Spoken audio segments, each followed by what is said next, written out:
The underwriting function involves two main activities. The first one is line underwriting, which has to do with evaluating applicants and insureds to confirm that they're acceptable to the insurance company given the underwriting guidelines.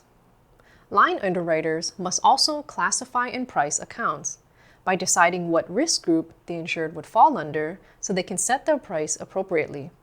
A good analogy for this is if you try to trade in a car at a dealership. The dealership has to decide if your car's condition is poor, fair, good, or excellent before they know what price range they can offer.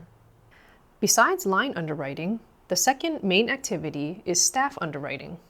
This activity has to do with making and implementing the company's underwriting policy, which is then used to do the line underwriting. In a nutshell, staff underwriting is all about setting the rules and underwriting guidelines that the line underwriters will use when they're doing their job to evaluate a customer's risk level. If we go back to our analogy of trading in a used car, the staff underwriters would be the ones who are deciding what constitutes a good condition car versus an excellent condition car. For example, they might say that an excellent condition vehicle cannot have any dents that are larger than the size of a quarter.